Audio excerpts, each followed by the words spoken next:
Associate teams की अगर हम बात करें तो ग्रुप स्टेज तक ही उनका सफर था। जी हाँ, जिस तरह की परफॉर्मेंस की उम्मीद थी बिल्कुल नहीं हुआ। चाहे नेपाल की बात करें, चाहे कुवैत की बात करें या फिर यूएई की बात करें, तीन तीन मैचेस तीनों ने खेले हैं। अब बारी आ गई है उनके आप कह सकते हैं कि जरा एनालाइज करने की आगे का परफॉर्मेंस किस तरह का रहा है। रिपोर्ट कार्ड की अगर बात करें, बहुत ही डिसअपॉइंटिंग रिपोर्ट कार्ड रहा है इस एसोसिएट टीम्स में। अगर हम बात करें, कई जो ऐसे प्रॉमिसिंग नेम्स थे जिन्होंने डिसअपॉइंट किया, बॉलर्स की बात करें, बैट्समैन की बात करें या फिर ओवरऑल कैप्टनसी की बात करें, तीनों टीमों की तरफ से जो रिपोर्ट कार्ड निकल कर आता है इस अंडर-19 एशिया कप का, वो आपके सामने हम लेकर हाजिर हैं, ताकि आपको पता चल सके कि एसोसिएट टीम्स में सबसे ज्यादा विकेट और स्कोर करने वाले बैट्समैन और बॉलर्स कौन कौन से हैं। चलिए शुरुआत सबसे पहले कर लेते हैं। सबसे पहले बात कर लेंगे यूएई टीम के बारे में। जी हाँ, यूएई टीम में सबसे ज्यादा स्कोर करने वाले बैट्समैन और सबसे ज्यादा विकेट लेने वाले जो बॉलर्स हैं उनके बारे में बात करते हैं। सबसे पहले काई स्मिथ। जी हाँ, जो बैट्समैन है, विकेट कीपर बैट्समैन है काई स्मिथ, वो है सबसे टॉप स्कोरर यूएई की तरफ से, सिर्फ 92 रन। आप परफॉर्मेंस देख सकते हैं कि कितना खराब परफॉर्मेंस बैटिंग यूनिट की तरफ से हुआ है कि 3 मैचों में 92 रन काई स्मिथ, 50 ओवर मैच जो वनडे मैच है, T20 मैच में नहीं है, बहुत ही डिसअपॉइंटिंग बैटिंग से रहे हैं। तो काई स्मिथ ही उनके सबसे ज्यादा स्कोरर रहे हैं, जिन्होंने तीनों मैच मिलाकर 92 रन मारे हैं बैट्समैन की तरफ से। अब जानते हैं कि यूएई की तरफ से सबसे ज्यादा विकेट आखिर कौन से बॉलर ने लिए और कितने निकाले। बिल्कुल, और नीलांस केसवानी जिन्होंने इस थर्ड टूर्नामेंट में 5 विकेट लिए हैं 3 मैचों में। जी हाँ, यही सबसे हाईएस्ट विकेट टेकर है यूएई के लिए। केसवानी जी हाँ, जिन्होंने 5 विकेट निकाले हैं 3 मैचों में। ओवरऑल देखा जाए यूएई की तरफ से तो कुछ ठंडे बस्ते में हालत है उनके, अगर हम कहें बैटिंग में भी और विकेट्स में भी। कुवैत की अगर बात करें, जी हाँ, कुवैत में अगर बात करें तो डेफिनेटली एक ऐसा पोर्शन है जो कहीं ना कहीं काफी बेटर है यूएई और नेपाल के मुकाबले। कुवैत की तरफ से सबसे ज्यादा रन मारने वाले बैट्समैन और सबसे ज्यादा विकेट लेने वाले बॉलर कौन से हैं? बिल्कुल, और कुवैत की बात करें तो सबसे ज्यादा रन बताने की जरूरत नहीं है कौन है, मीत भावसर। जी हाँ, बिल्कुल, इस टाइम भी ये टूर्नामेंट के हाईएस्ट स्कोरर भी हैं। अगर ओवरऑल देखा जाए 243, तो बहुत बड़ी बात है। मीत हरनूज अपने ज्यादातर रन अपनी टीम की तरफ से मारे हैं, चाहे 25 रन हो, 43 रन हो, उसके बाद 175 किंग जो कल खेली नेपाल के खिलाफ, बिल्कुल शानदार थी, बहुत शानदार थी। तो ये अपनी टीम की तरफ से वैसे भी टॉप स्कोरर है, वो ओवरऑल टूर्नामेंट में तो है ही है। लेकिन अगर उसके बाद देखें, विकेट टेकिंग में देखें कि क्या हाल है कुवैत का, तो वहां पे इनके अब्दुल सादिक, जी हाँ, जो बॉलर है जिन्होंने दो मैचों में 3-3 विकेट लिए थे, एक में नहीं ले पाए, लेकिन 2 मैचों में 3-3 विकेट लेने वाले ये बॉलर 6 विकेट के साथ कुवैत के लिए हाईएस्ट विकेट टेकर है अपनी टीम के। जी हाँ, तो कुवैत ने बॉलर्स की तरफ से सबसे ज्यादा विकेट लिए हैं, 6 विकेट, और बैट्समैन की तरफ से मीत भावसर, और जिनका सबसे बड़ा योगदान कल ही था नेपाल के 175 नॉट आउट, तो वो कहीं ना कहीं 243 रन के साथ कुवैत के लिए सबसे रन मारने वाले बैट्समैन भी बन जाते हैं। वही अगर नेपाल टीम की बात करें, जी हाँ, ह्यूजली डिसअपॉइंटिंग है। बैटिंग, फील्डिंग, कैप्टनसी हर तरफ से पुअर परफॉर्मेंस हुआ है। लेकिन जानते हैं कि बैटिंग में फिर भी सबसे ज्यादा रन मारने वाले बैट्समैन आखिर कौन से? बिल्कुल, वो है बसीर अहमद। जी हाँ, जिनसे ज्यादा एक्सपेक्टेशन नहीं थी शायद कहीं ना कहीं, और किसी प्लेयर से एक्सपेक्टेशन थी कि वो लोग चलेंगे, अर्जुन साउद, संतोष करकी, देव खनल, ये सब चलेंगे। बैटिंग में मुझे लगा था कि कहीं ये स्कोर करेंगे, लेकिन अब यहाँ पे बसीर अहमद का नाम आ रहा है, तो चलिए कोई बात नहीं। 107 रन इन्होंने मारे थे, एक मैच में 40 प्लस मारे, एक में 50 भी जमाए इन्होंने, ऐसे करके इनका ये रहा, और 107 रन इन्होंने इस पूरे 3 मैचों में बनाया, और इकलौते 100 रन के प्लेयर हैं नेपाल की तरफ से जिन्होंने 100 रन का मार्क क्रॉस किया है। बिल्कुल, और एसोसिएट टीम्स की तरफ से भी जो 3 एसोसिएट टीम खेली उसमें भी ये सिर्फ सेकंड प्लेयर है जिन्होंने 100 रन क्रॉस किए हैं 3 मैचेस मिला के। तो नेपाल की तरफ से हाईएस्ट स्कोरर यही रहेंगे। विकेट टेकर नेपाल की तरफ से कौन से रहे जिन्होंने सबसे ज्यादा विकेट निकाले हैं इस अंडर-19 एशिया कप 2021 में? ये तो बहुत ही ज्यादा डिसअपॉइंटिंग है, क्योंकि विकेट तो अपोजिशन के ज्यादा आप गिरा ही नहीं पाए, लेकिन उसमें भी चलिए गुलशन झा, जी हाँ, उन्होंने 4 विकेट लिए हैं इस पूरे 3 मैचों में, सबसे हाईएस्ट विकेट टेकर रहे हैं। बाकी सबको इतने मिले नहीं। शेर मल्ला को पहला मैच नहीं खिलाया, उसके बाद दूसरे मैच में उन्हें मिला नहीं, तीसरे मैच में उन्हें विकेट मिला था। तो कहीं ना कहीं ये सब बहुत परफॉर्मेंस खराब हुई है। विवेक कुमार को भी 2 विकेट मिले थे, पर गुलशन ने ही 4 विकेट निकाले, और वो साथ में अपनी टीम की तरफ से सबसे हाईएस्ट विकेट टेकर। बिल्कुल, और 4 में से 3 विकेट तो कल ही आए हैं कुवैत के खिलाफ, और उसमें से 2 विकेट तो उनके जो लास्ट ओवर था अंडर-19 एशिया कप का, उसमें उन्होंने निकाले, इसमें वो हैट्रिक चांस पे थे। तो विकेट टेकिंग में भी आप देख सकते हैं कि विकेट टेकिंग में भी नेपाल जो है वो यूएई और कुवैत से लेस है। यूएई के प्लेयर ने 5 विकेट हाईएस्ट विकेट टेकर है, कुवैत के 6 और नेपाल के 4। यहाँ पर आप देख सकते हैं किस तरह का ग्राफ नेपाल का गिरा है इस अंडर-19 एशिया कप में। बैटिंग में भी अगर हम बात करें तो सेकंड नंबर पर सबसे ज्यादा रन मारने वाले नेपाल की तरफ से बशीर अहमद ने 107 रन मारे। ये तो हो गए इनके पर्सनल टीम के रिकॉर्ड। अब अगर पूरे एसोसिएट टीम्स में एक रिपोर्ट कार्ड तैयार किया जाए कि जो 3 टीम है, याद रखिएगा ये सिर्फ इन एसोसिएट्स के ग्रुप के बीच में हम बात कर रहे हैं। इन 3 टीमों एसोसिएट्स में सबसे ज्यादा रन मारने वाले टॉप 3 बैट्समैन और टॉप 3 विकेट टेकर, आइए आप जानते हैं कौन कौन से। बिल्कुल, ऑब्वियसली मीर भावसर 243 रन, उसके बाद आ जाते हैं हमारे बशीर अहमद 107 रन फ्रॉम नेपाल। जी हाँ, मिडिल ऑर्डर में बैटिंग जिन्होंने की थी। और इसी के साथ तीसरे नंबर पे आ जाते हैं काई स्मिथ 92 रन।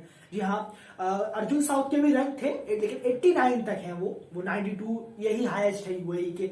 ये टॉप 3 बन जाते हैं, मीर भावसर, बशीर अहमद और काई स्मिथ, ये 3 टॉप स्कोरर। और विकेट टेकर की अगर बात करें, यहाँ पे थोड़ा चेंज होता हुआ नजर आता है। पहले तो कुवैत के ही हैं अब्दुल सादिक 6 विकेट के साथ इस पूरे एसोसिएट की तरफ से सबसे ज्यादा विकेट उन्होंने लिए हैं। उसके बाद यहाँ बात करें तो नीलेश केसवानी जो यूएई की तरफ से भी रहे हैं, ओवरऑल एसोसिएट के सेकंड नंबर पे वो बने हुए हैं। और तीसरे नंबर की बात करें तो यहाँ गुलशन नहीं, यहाँ पे अयान खान आ जाते हैं। जी हाँ, जबरदस्त उनकी इकोनॉमी रही है, 3.7 की इकोनॉमी रही है। बॉलिंग एवरेज भी करीब करीब 18 या 15 का उनका रहा है। ये बताने की जरूरत नहीं है कि गुलशन कुमार कितने ज्यादा एक्सपेंसिव साबित हुए हैं अपने, और विकेट भी नहीं ले पाए। शुरू के 2 मैचों में तो उनको ज्यादा विकेट भी नहीं मिले, 1 विकेट मिला बिल्कुल, और यही आके मिले। तो इसलिए यहाँ गुलशन झा नहीं होंगे तीसरे पे, यहाँ पे अयान खान का नाम है। जी हाँ, क्योंकि उनकी इकोनॉमी जो है वो बहुत ज्यादा बेटर है गुलशन झा के मुकाबले। भले उनकी विकेट टैली 4 विकेट उन्होंने निकाले हैं। तो ये है एसोसिएट्स की तरफ से टॉप 3 स्कोरर और टॉप 3 विकेट टेकर्स। अब यहाँ पर ये जानते हैं कि सबसे ज्यादा एक्स्ट्राज कौन सी टीम ने दिए हैं। आइए जानते हैं कि सबसे ज्यादा एक्स्ट्राज एसोसिएट टीम्स में कौन सी टीम की तरफ से आए, यानी कि बहुत ही पुअर लाइन लेंथ वाली बॉलिंग किस टीम ने कराई। बिल्कुल, और ये कोई नहीं है, और ये नेपाल की टीम को जाता है। ये अवार्ड नेपाल की टीम लेके जाती है। सारे वर्स्ट परफॉर्मर नेपाल की तरफ है। अनडिसिप्लिन बॉलिंग रही है, वाइड पे वाइड डाले हैं, नो बॉल पे नो बॉल डाली है। और सबसे ज्यादा एक्स्ट्रास देने वाली टीम नेपाल, 77 एक्स्ट्रास। अगर इसमें से 50 एक्स्ट्रास भी आप नहीं देते तो शायद कुछ इधर उधर हो सकता है। बिल्कुल सकता है, कम से कम कल वाले मैच तो डेफिनेटली हो सकता है। कल ही मेरे ख्याल से 20-25 एक्स्ट्रास थे कल के मैच में। और आप देखिए कल का मैच कितना डाउन द वायर गया है। 25 एक्स्ट्रास थे पहले मैच में, 29 एक्स्ट्रास दूसरे मैच में, 23 एक्स्ट्रास और इसमें 25 एक्स्ट्रास। सोचिए आप, 25 एक्स्ट्रास गए हैं और मैच का लास्ट तक गया है कल का। अगर वो रन बचते तो डेफिनेटली यहाँ पर बहुत ही पुअर बॉलिंग यहाँ पर नेपाल की तरफ से हुई है। तो सबसे ज्यादा एक्स्ट्रास देने में भी नेपाल यहाँ पर सबसे आगे निकल रहा है। दूसरे नंबर पे मैं चाहूंगा ये बता दें कि दूसरे नंबर पर सबसे ज्यादा एक्स्ट्रास किस टीम ने दी। बिल्कुल, दूसरे नंबर पे कुवैत है। कुवैत 39 एक्स्ट्रास के साथ, उन्होंने भी काफी एक्स्ट्रास। डिफरेंस देखिए आप। बिल्कुल, अब यही तो बात है। बिल्कुल, 77 और 39 करीब 40 का डिफरेंस होने वाला था ये। तो कहीं ना कहीं बहुत सारा डिफरेंस है, लेकिन 39 एक्स्ट्रास के साथ कुवैत सेकंड नंबर पे। बिल्कुल सेकंड नंबर पे, और ऑब्वियसली बात है कि यूएई थर्ड नंबर पे होता है। तो एक्स्ट्रास में कहीं ना कहीं नेपाल सबसे नंबर 1 पे जरूर है, जो कि बिल्कुल नहीं होना चाहती कोई टीम। लेकिन दूसरी तरफ अगर बॉलिंग डिपार्टमेंट बात करें तो वहां पर कुवैत सबसे ज्यादा विकेट टेकिंग में है। और दूसरी तरफ अगर बैटिंग में बात करें तो वहां पर भी कुवैत के बैट्समैन सबसे टॉप पे। इसमें कोई दोहराई नहीं कि कुवैत का परफॉर्मेंस काफी बेटर हुआ, जितना उनसे एक्सपेक्टेशन नहीं थी, जो उनका नाम भी नहीं लेना था, कहीं ना कहीं परफॉर्मेंस हुई है। लेकिन इसका मतलब ये नहीं है कि कुवैत की टीम ने बहुत अच्छा परफॉर्म किया है, ओवरऑल टीम ने। आगे अब जानते हैं कि ओवरऑल कंप्लीट रिपोर्ट कार्ड इन टीम्स का क्या है। आउट ऑफ 10 एंड सबसे पहले मैं जानना चाहूंगा आप यूएई को कितने देना चाहेंगे और क्यों। बिल्कुल, देखिए यूएई को 10 में से 3। याद रखिएगा ये सिर्फ एसोसिएट टीम्स के बीच में ये कॉन्टेस्ट है। रिपोर्ट कार्ड यहाँ जो 5 और टीम्स है उनसे कोई मतलब नहीं है, एसोसिएट टीम्स का रिपोर्ट कार्ड। बिल्कुल, और तो इसमें 10 में से 3 ही यूएई को जाते हैं। कहीं ना कहीं यूएई ने बहुत ज्यादा परफॉर्मेंस जो है कहीं बहुत ज्यादा खराब किया है। उनके बैट्समैन से 200 या ज्यादा से ज्यादा क्रॉस नहीं कर पाए, 200 रन नहीं, और कॉम्पिटिटिव क्रिकेट नहीं खेल पाए अपने सामने वाले ओपोनेंट के सामने, चाहे वो अफगानिस्तान, पाकिस्तान या इंडिया के सामने हो। यूएई टिक ही नहीं पाया। तो यूएई के क्रिकेट बहुत ही ज्यादा लो रहा है, बैटिंग से भी बॉलिंग से भी। बिल्कुल 100 रन नहीं बना पाया कोई प्लेयर, ये भी एक सोचने वाली बात है। तो कहीं ना कहीं बहुत खराब परफॉर्मेंस रहा है यूएई का। 100 रन भले ना से कम आप कुछ हाफ सेंचुरीज जड़ते, कुछ पार्टनरशिप बिल्डअप करते, कम से कम 200 क्रॉस करने की कोशिश करते लगातार मैचेस में, लेकिन वो भी हमें देखने को नहीं मिला है। चाहे चेज हो चाहे डिफेंड हो, डिसअपॉइंटेड परफॉर्मेंस रहा है यूएई का। तो 10 में से 3 नंबर ही उन्हें मिलने चाहिए। अब यहाँ पर अगर बात करें नेपाल की टीम की बात कर लेते हैं, 10 में से मेरे ख्याल से 5 नंबर शायद बेटर रहेगा, 5 या 4 आप कह सकते हैं। बहुत ही पुअर परफॉर्मेंस रही है, बॉलिंग डिपार्टमेंट में बहुत ज्यादा पुअर रहा है। उसके बाद कैप्टनसी वन ऑफ द तीनों में सबसे डिजास्टर कैप्टनसी अगर किसी की हुई है तो कोई दरार नहीं है इसकी हुई है। यूएई के कैप्टन और इनमें कंपटीशन हो सकता है, बहुत ज्यादा कॉन्फिडेंस हो सकता है कि यूएई का कैप्टन और ये लगभग एक ही तरह के रहे हैं। जी हाँ, एक ही तरह की कैप्टनसी रही है, लेकिन एक्सपेक्टेशंस के मामले में और बाकी चीजों के मामले में कहीं ना कहीं बहुत ज्यादा डिसअपॉइंट किया है नेपाल के इस कैप्टन ने भी। बॉलिंग में पुअर परफॉर्मेंस, बैटिंग में डिजास्टर परफॉर्मेंस। सिर्फ एक प्लेयर 100 का आंकड़ा पार करता है 3 मैचों में, ये बताने के लिए काफी कि क्या डिसअपॉइंटिंग है। एक ऐसा प्लेयर इनका जो हाईएस्ट विकेट टेकर है वो 4 विकेट, जिन्होंने 3 विकेट कल के मैच में लिए, उसमें भी 70-75 रन दिए। इससे पता चलता है कि बॉलिंग यूनिट है वो कितना डिजास्टर गया है। तो 10 में से 4 या 4.5, इससे ज्यादा बिल्कुल भी नहीं, बहुत ज्यादा पुअर परफॉर्मेंस। वो भी याद रखिएगा, यूएई को 3 और आपको 4.5 सिर्फ इसलिए क्योंकि आपने श्रीलंका की बॉलिंग अटैक के खिलाफ 266 क्रॉस किया, 250 क्रॉस किया, जो कि बहुत अच्छा एक था, और सबने स्ट्राइक रेट्स पर टिक किया कहीं ना कहीं, तो उसके लिए डेफिनेटली 1.5 पॉइंट तो ज्यादा मिलना ही चाहिए, और सिर्फ उसी वजह से ये 4.5 का जो रिकॉर्ड कार्ड है ये है। कुवैत टीम की बात करें अगर, इनको 10 में से हम कितने देने वाले हैं और क्यों, मैं जानना चाहूंगा आखिर रीजन क्या है। बिल्कुल, देखिए कुवैत का नामो निशान नहीं था, कुवैत की टीम का मालूम नहीं था, कुवैत के कप्तान का हमें कोई अंदाजा नहीं, स्क्वाड का भी नहीं पता था, कुछ नहीं मालूम था ये टीम क्या करेगी, क्या 50-60 रन के अंदर कहीं बंडल ना हो जाए, और हुई भी है। लेकिन जो इन्होंने परफॉर्म करके दिखाया है अब जाते जाते, तो वो बहुत बड़ी बात है।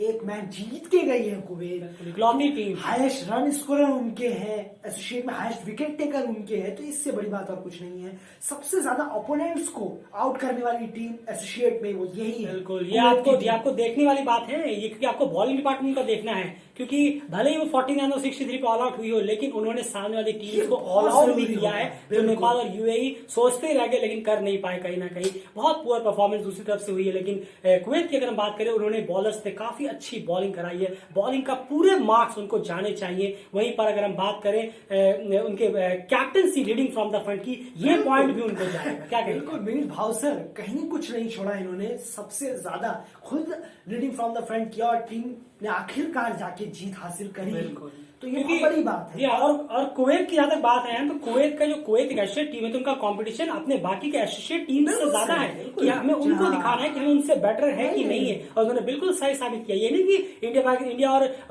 श्रीलंका बांग्लादेश के खिलाफ वो 40-60 पे आउट हो गए तो उसमें बड़ा दुखी हो जाएंगे, वो बिल्कुल नहीं। ऑब्वियस सी बात है, श्रीलंका और बांग्लादेश का क्रिकेट स्टैंडर्ड बहुत हाई है उनसे, वो भी एसोसिएट टीम है, बहुत छोटी टीम्स है, उनका कॉम्पिटिशन जो है वो नेपाल यूएई से है, उसके मुकाबले उनका परफॉर्मेंस शानदार रहा है। तो इसलिए आप नेपाल का स्टैंडर्ड सोचिए कि पहले वो श्रीलंका के खिलाफ 260 मारते हैं और फिर वो कुवैत के खिलाफ हार जाते हैं, तो ये सब थोड़ी अजीब सी बात है। इसलिए कुवैत को ये पॉइंट ज्यादा जाता है और 10 में से 8 नंबर कुवैत को मिलते हैं। जिस तरीके से उनके कप्तान ने, जिस तरीके से उनके बॉलर्स भी, जहां बॉलर अब्दुल सादिक भी हैं, उन्होंने विकेट, और सबसे ज्यादा है कि अपोनेंट को इन्होंने आउट किया है। श्रीलंका बांग्लादेश जैसे को ऑल आउट किया है, जिसको नेपाल को ऑल आउट करना चाहिए था उन अपोनेंट्स को, वो नहीं कर पाए, तो ये अजीब है, ये बहुत अच्छी बात है। और इसलिए 8 नंबर जाते हैं कि इस स्क्वाड का तो पता ही नहीं था कि इनकी क्या टीम होगी, और उन्होंने बहुत अच्छा परफॉर्म किया। जी हाँ, बिल्कुल बहुत अच्छा परफॉर्म किया। लीडिंग फ्रॉम द फ्रंट की अगर मैं बात करूं, मीर भाव सर जो है, खाली ये नहीं कि कल 175, उन्होंने जितने भी 3 मैच हुए हैं जिसमें 49 पे टीम ऑल आउट हुई थी, उसमें से आधे रन उनके थे, 25 रन, उसके बाद 69 पे ऑल आउट हुए, उसमें 43 उनके थे, और इसमें 175। तो आप देख सकते हैं कि जो कैप्टन वो लीड फ्रॉम द फ्रंट वही करते आ रहे हैं, जो हमें यूएई और नेपाल की तरफ से बिल्कुल भी देखने को नहीं मिला, शरीफू और देव खन्ना की तरफ से। ओवरऑल ये पूरा रिपोर्ट कार्ड था, और कहीं ना कहीं कुवैत की तरफ, अगर कुवैत का मिडिल ऑर्डर बेटर होता तो डेफिनेटली ये टीम और बेहतर कर सकती थी अंडर एशिया कप में, क्योंकि मिडिल ऑर्डर मेरे ख्याल से यूएई और नेपाल से भी ज्यादा खराब है, बद से बदतर है, बिल्कुल बद से बदतर है, और बहुत ही ज्यादा वीक है। कोई खड़ा नहीं होता, खड़े होते हैं 15-20 बॉल रोकते हैं, लेकिन रन नहीं मार पाते हैं, तो ये सब बहुत ही खराब चीज है। कुवैत को अभी बहुत मेहनत करनी है, इस पे खास करके काम करने की जरूरत है। एक ही प्लेयर है उनके पास, और थोड़ा बहुत शायद वो जो ऊपर बैटिंग करते हैं, और बॉलिंग अटैक, क्रिस्टोफर, जी हाँ, क्रिस्टोफर जो ऊपर बैटिंग करते हैं, वो भी थोड़ा बहुत जान लेते हैं, और बॉलिंग में भी ध्यान देने की जरूरत है। एक्स्ट्रास भी दिए हैं, पर जितना है अभी उससे खुश रहे। बॉलिंग तो काफी बेटर है, बॉलिंग तो काफी बेटर है, आपने ओपोनेंट्स को ऑल आउट किया है, ये बहुत बड़ा मैटर करता है, तो बहुत अच्छी बात है। चलिए अब जाते जाते अब हाईएस्ट रन स्कोरर है इस टूर्नामेंट की, बिल्कुल स्कोरर है, और सबसे बेहतरीन टीम कोई डाउट नहीं है स्टेट्स की कुवैत रही है। इसमें कई सारी चीजें हमने आपको पॉइंट गिनाए, वो सारी चीजें पॉइंट अगर आप ध्यान से सोचेंगे तो डेफिनेटली कुवैत सबसे बेस्ट टीम है। सबसे आपको सीधा नॉर्मल सोचना है तो चलिए, उनको एक मैच जीता है, उनके पास 2 पॉइंट है, बाकी यूएई और नेपाल के पास वो 1 पॉइंट, वो 2 पॉइंट भी नहीं है। फिलहाल इस वीडियो में इतना है। प्लीज वीडियो को लाइक करिए, चैनल को सब्सक्राइब कर लीजिए, और बने रियल क्रिकेट चैनल के साथ, और ट्विटर पर फॉलो करिए, लिंक डिस्क्रिप्शन में। सारी इंपॉर्टेंट अपडेट्स आपको हमारे थ्रू मिलती रहेगी। Bye bye.